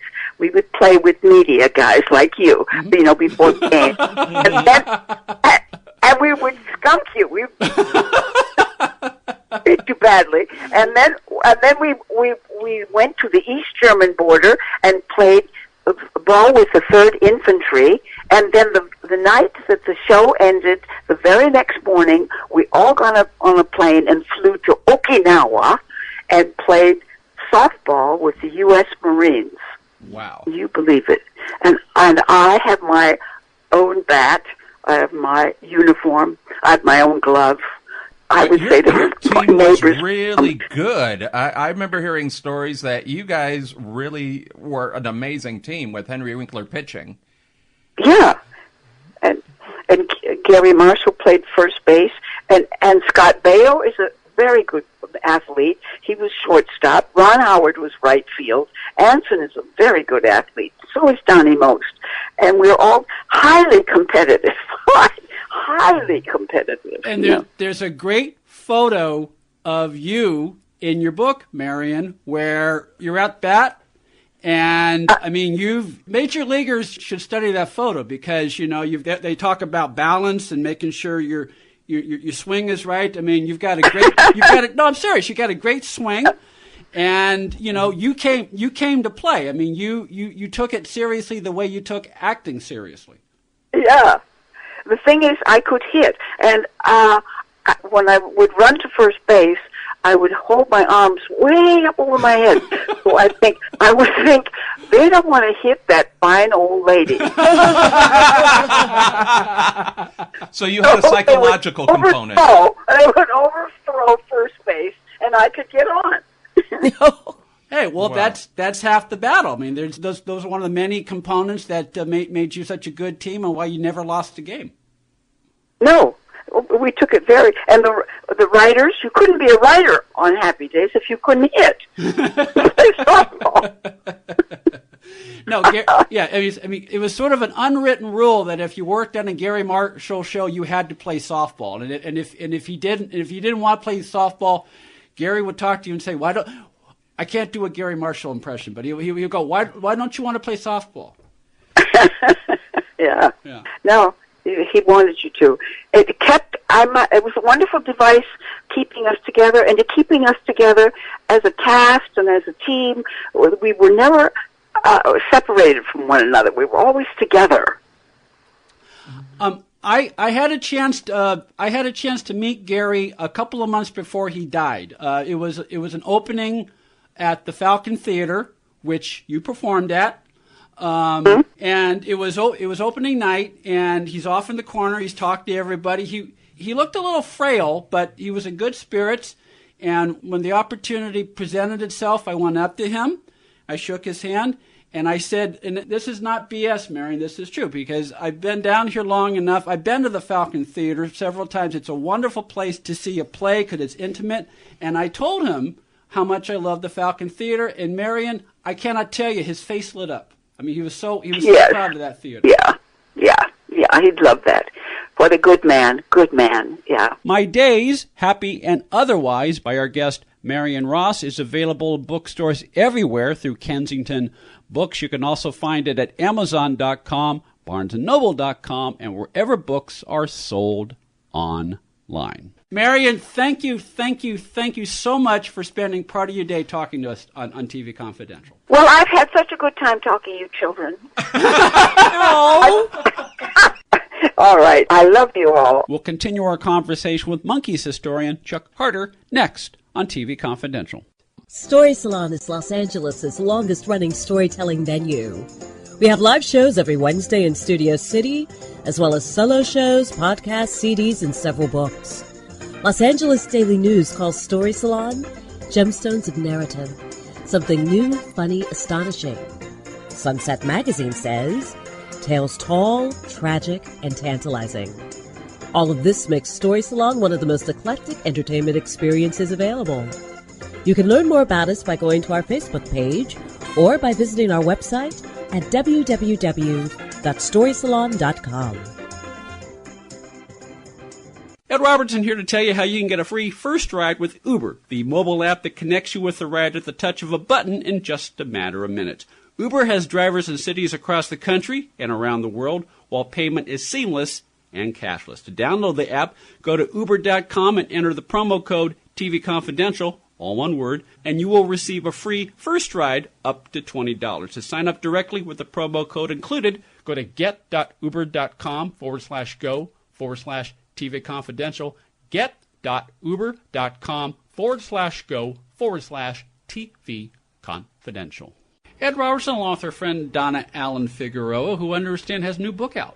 Yes, it's entitled Fall Again Beginnings. It's the first part of a 4-part contemporary romantic series set against the background of working actors.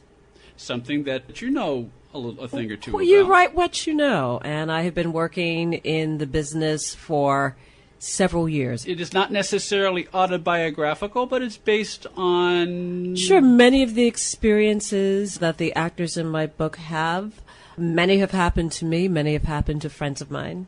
It's not, if you're looking for Valley of the Dolls, it's not, it's grounded in reality. It is grounded in reality, and it's the first in a series. Yes.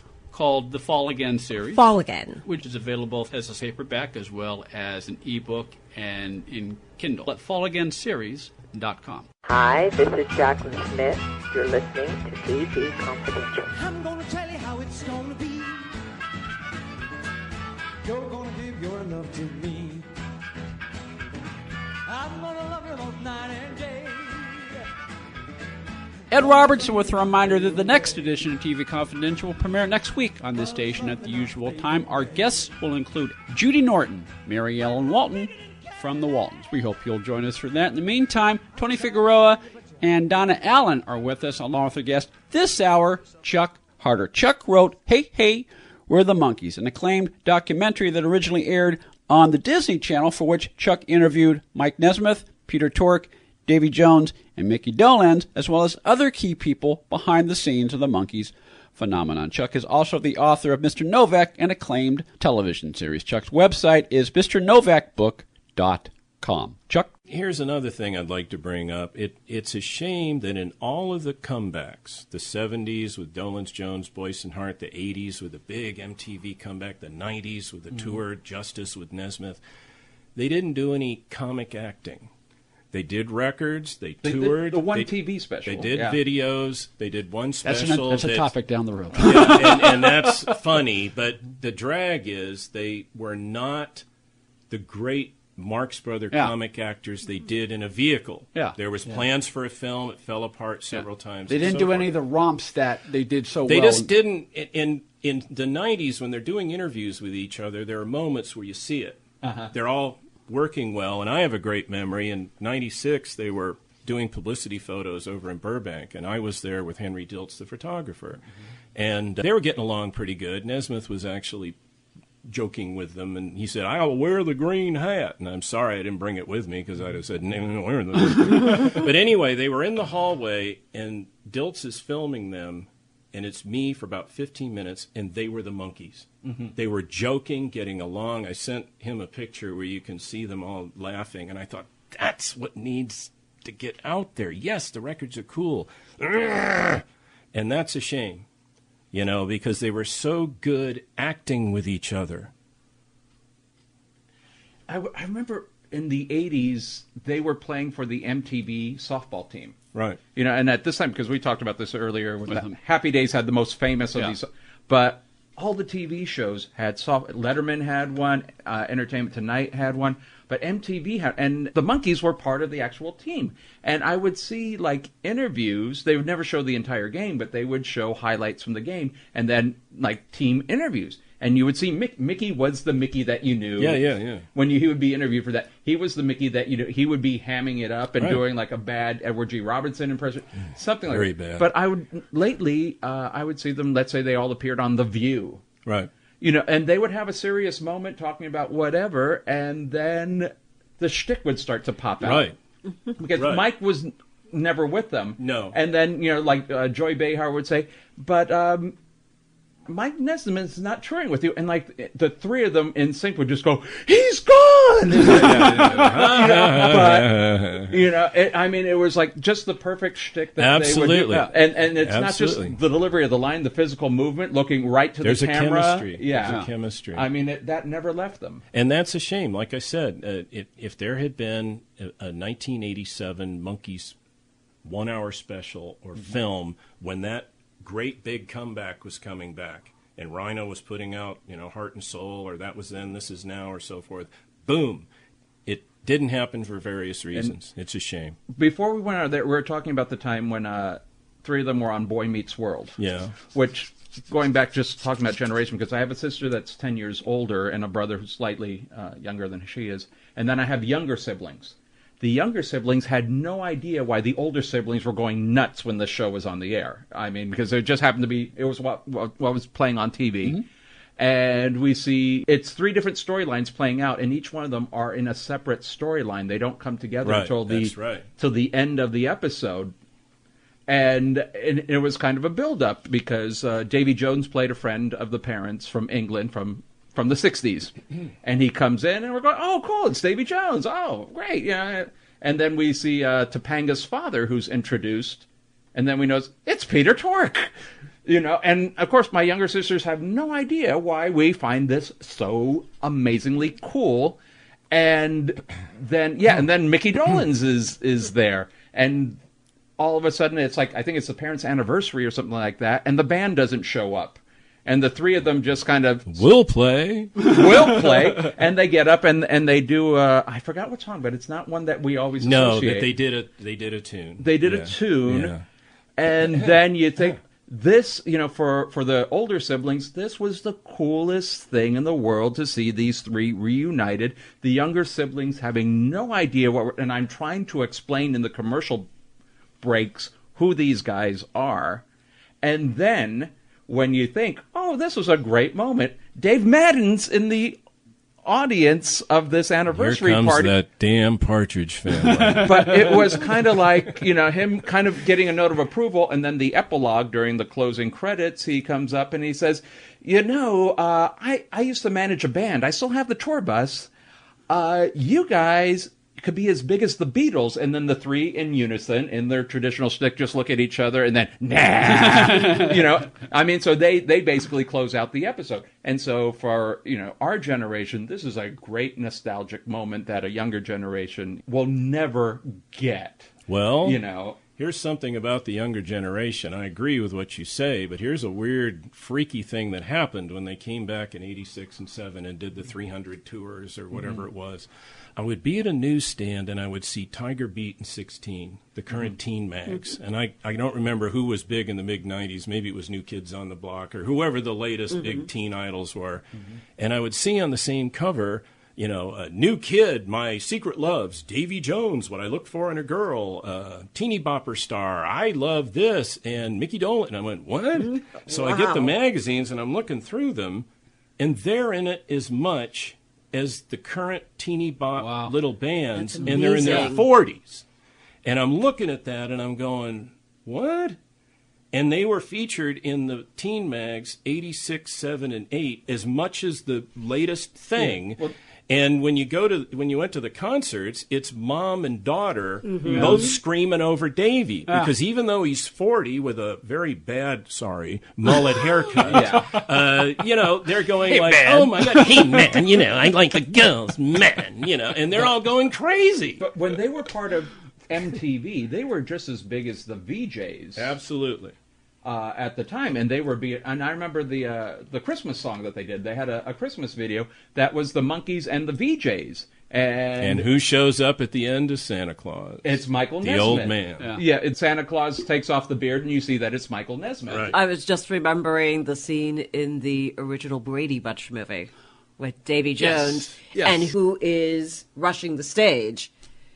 it's all the adults and the kids are Aaron Gray shaking her thing. Yeah, right. But yeah, and then later in the movie, when it's like the talent show, and the Brady kids are doing this retro 70s, basically what the original cast did in the series. And then they win the contest, and then you see who the judges are, and it's Davy Jones, Peter Tork, and Micky Dolenz. There you go. But it's again, you and I are in the movie theater. We are with friends our own age, laughing ourselves. And they don't get it. They didn't get it. And the rest of the audience is clueless. Yeah. We are in pain laughing. Right. And that's true. It was generational, but it was still weird to see. And they had hardly any pictures of them of the 60s in the mid-80s teen mags. It's all current shots with those horrible clothes that sponsored the first tour. I can't remember what they horrible. But it was weird. It was like, it's perception. Yeah. Because even the young girls did not see they all still look great, but they didn't see a 40-year-old man, because they would see on MTV him at 21 and 22, gorgeous. Mm-hmm. And when they saw the 40-year-old man, they didn't see the 40-year-old man. Mm-hmm. They saw the teeny bopper. Yeah. Or the young Davy. Yeah. And that's something about perception of and the fact that Davy basically kept himself in good shape all his life. Yeah, he did. That didn't hurt either. Yeah, he was a vegetarian, and he had the healthiest habits of the four of them. Which is why it was a shame when I think is what kind of blew them all away, shocked them. Micky told me he thought he would have been first to go. Yeah, he was a vegetarian. You have any questions, Ed? We seem to be just laughing. No. Chuck Harter is with us. Chuck interviewed Micky Dolenz, Davy Jones, Peter Tork, Mike Nesmith, and other key people behind the Monkees phenomenon for the excellent documentary Hey, Hey, We're the Monkees, which originally aired on the Disney Channel. We mentioned at the top of the program, Chuck is also an accomplished musician. He brought his guitar with us. And at some point in our conversation, Chuck is going to perform a few tunes. I'll do a couple of monkey songs. Whenever you're ready. Oh, well, in that case, I'm going to do a monkey song now.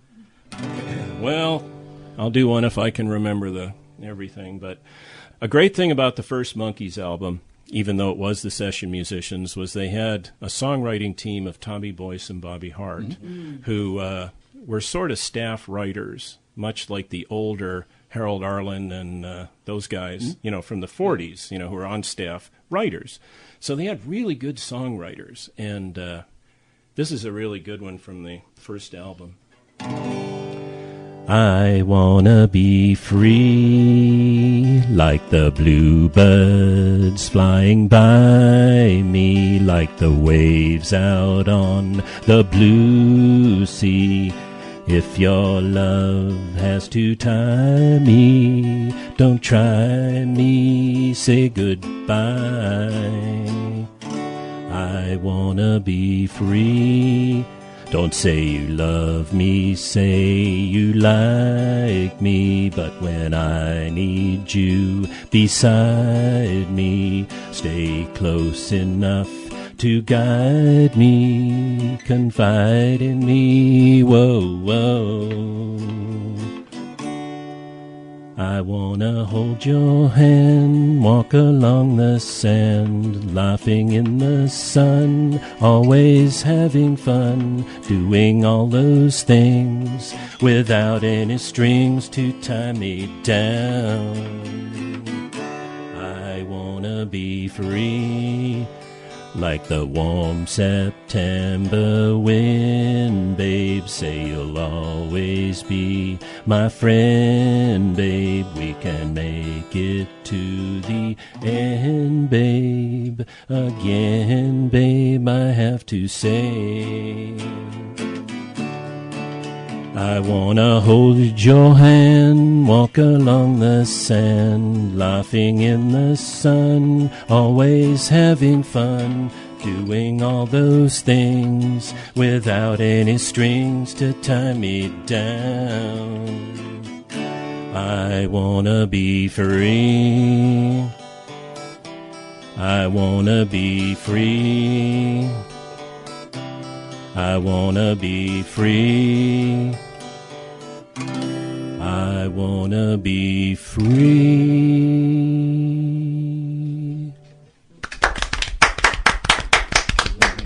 That's for David Thomas Jones, wherever you are, bud.